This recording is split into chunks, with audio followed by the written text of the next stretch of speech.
Namo Amida Buddha.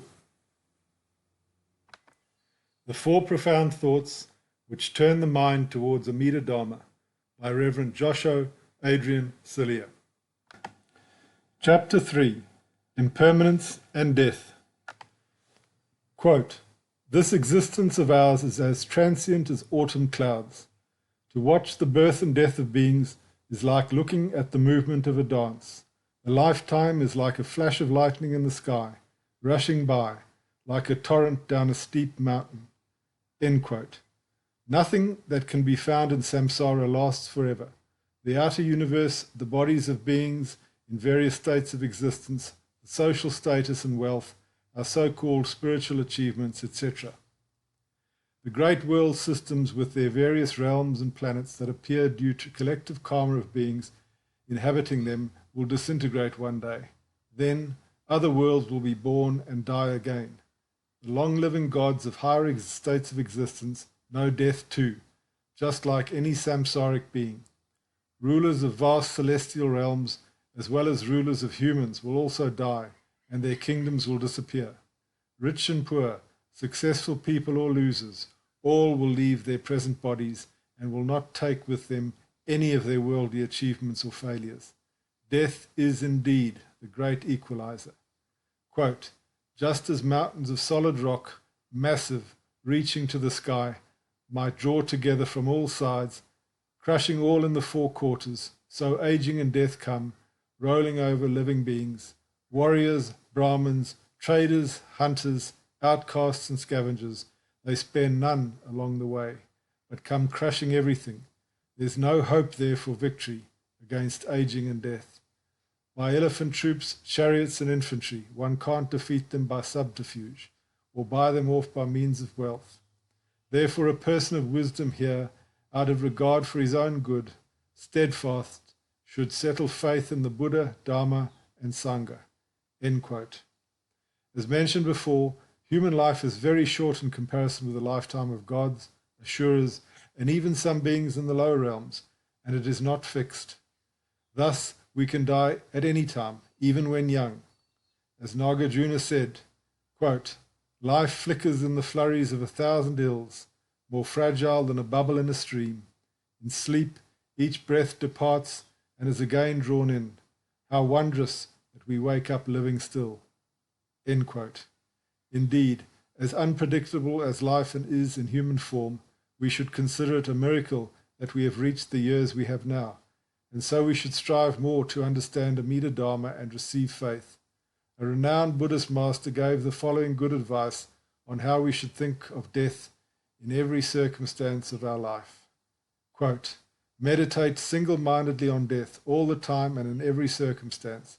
While standing up, sitting or lying down, tell yourself, 'This is my last act in this world,' and meditate on it with utter conviction. On your way to wherever you might be going, say to yourself, 'Maybe I will die there. There is no certainty that I will ever come back.' When you set out on a journey or pause to rest, ask yourself, 'Will I die here?' Wherever you are, you should wonder if this might be where you die.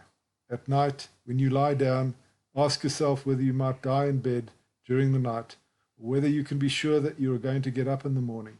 When you arise, ask yourself whether you might die sometime during the day, and reflect that there is no certainty at all that you will be going to bed in the evening." End quote. If we reflect deeply as the above and become aware that we may die at any moment, we should never again postpone listening to Amida Dharma, ask questions to our teachers to solve our doubts, and be sure we receive genuine faith in Amida Buddha. Renyo Shonin said, quote, "Considering that the human realm is a place of uncertainty for young and old alike, we will surely undergo some sort of illness and die. Everyone must understand that, given the circumstances in a world like this, it is essential that faith be settled decisively and promptly, indeed, as soon as possible, and that we be assured of the birth to come in the land of utmost bliss." End quote. He also said, quote, "Because the impermanence of this world creates a condition of uncertainty for young and old alike, we should all immediately take to heart the most important matter, the afterlife, and deeply entrusting ourselves to Amida Buddha, say the Nembutsu." End quote. Awareness of death and impermanence is the best friend on the Buddhist path and a sign of wisdom, even if we cannot read a single letter. Quote, "It has been said that those who do not know the importance of the afterlife are foolish, even though they may understand 80,000 sutras and teachings. Those who know about the afterlife are wise, even though they may be unlettered men and women." End quote. If we really understand death, knowing that it is always there, ready to strike at any time, causing us to lose our precious human birth, we will never lose time in Dharma matters. Until receiving faith and entering the group of those assured of birth in the Pure Land, we should focus as much as possible on listening again and again to the Dharma about Amida. Ask questions to clear up our doubts and discuss things of faith with members and teachers. Also, even after receiving faith, we should treat Dharma matters as being of primary importance and continue to listen deeply to it for the rest of our lives. Knowing that death may come at any time, we should find assurance in the Nimbutsu of faith and long for what is really eternal and never dies, the pure land of peace and bliss. Quote, "If you wish to attain faith and entrust yourselves to Amida, first realize that human life endures only as long as a dream or an illusion, and that the afterlife in the Pure Land is indeed the blissful result in eternity, that human life means the enjoyment of only 50 to 100 years, and that the afterlife is the matter of greatest importance." End quote. As we become aware of the impermanence of our bodies and the world around us, we should understand deeply the impermanence of our so-called spiritual achievements. This may be a truth that is hard to accept, but Jodo Shinshu teaches us that our spiritual evolution is an illusion. What we think we have obtained now, we can lose in the next moment. The ego cannot evolve.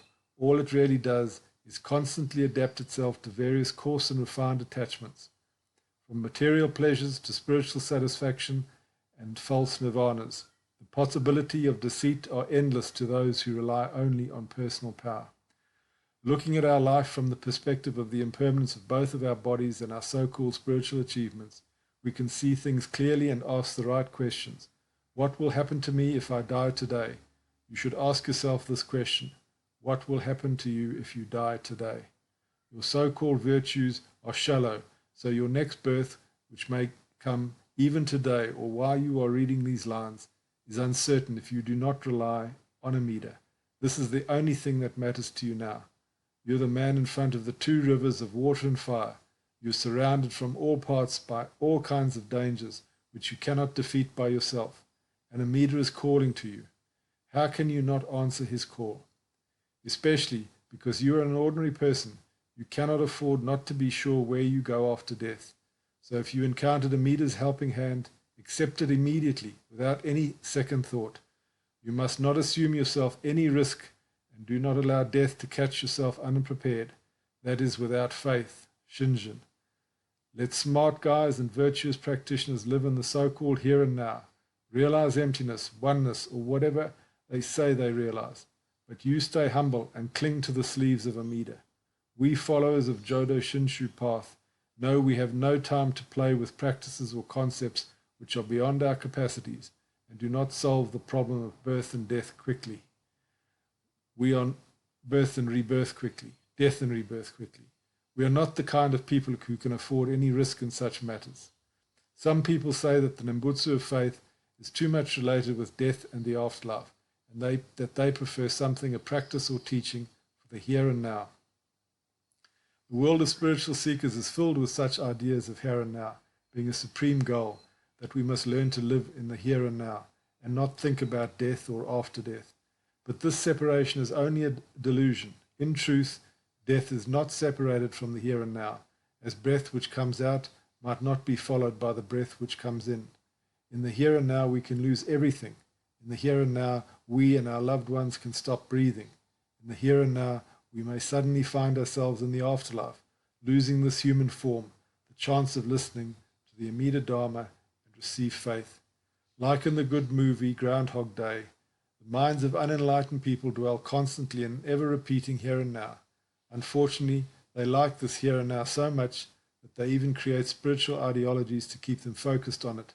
Being extremely attached to the here and now, they refuse to speak about death and rebirth, or the aspiration to be born in Amida's Pure Land. calling it a reminiscence of folk religion or a distraction from the here and now. Unfortunately, they will also die one day. In the exact moment they dream about, here and now will be born again in another here and now, the same here and now, but painted differently. How sad this is. I know that the Buddhas always live in the here and now, because they transcended life and death, as well as any limitations of time and space. But are those practitioners whose mouths are filled with the here and now really living in the here and now of the Buddhas? It is important to understand that unenlightened beings never dwell in the here and now, but only dream in the here and now. They move, they live, they die, and are born again in the here and now, dream and slavery of samsara. Without rebirth in the enlightened realm of Amida Buddha, ordinary beings cannot hope for true awakening. Children should not behave like adults. Similarly, unenlightened beings should not imitate the speech and actions of Buddhas or enlightened masters of the past. Until we actually transcend birth and death and attain Buddhahood, we should not speak too much about here and now and forget death. Again, I urge all my Dharma friends to realize that there is no time for the so-called spiritual evolution. All we have is this fragile moment, this short break before death and another uncertain rebirth. In this moment, we either accept Amida's helping hand or refuse it and waste our human life, so hard to obtain. Quote, there is no time, no time. There's no time for your so-called spiritual evolution. All you really have is this fragile moment between life and the next uncertain rebirth. So please don't rely on the achievements or virtues of your deluded ego. As you cannot make a mirror by polishing a brick, you also cannot transform yourself into a Buddha. Understanding the two types of impermanence of your body and your so-called spiritual realizations. Don't lose your time in vain and entrust to Amida. Only by being born in his pure land after death, you can safely get out of samsara and be able to benefit all sentient beings. Namo Amida Buddha.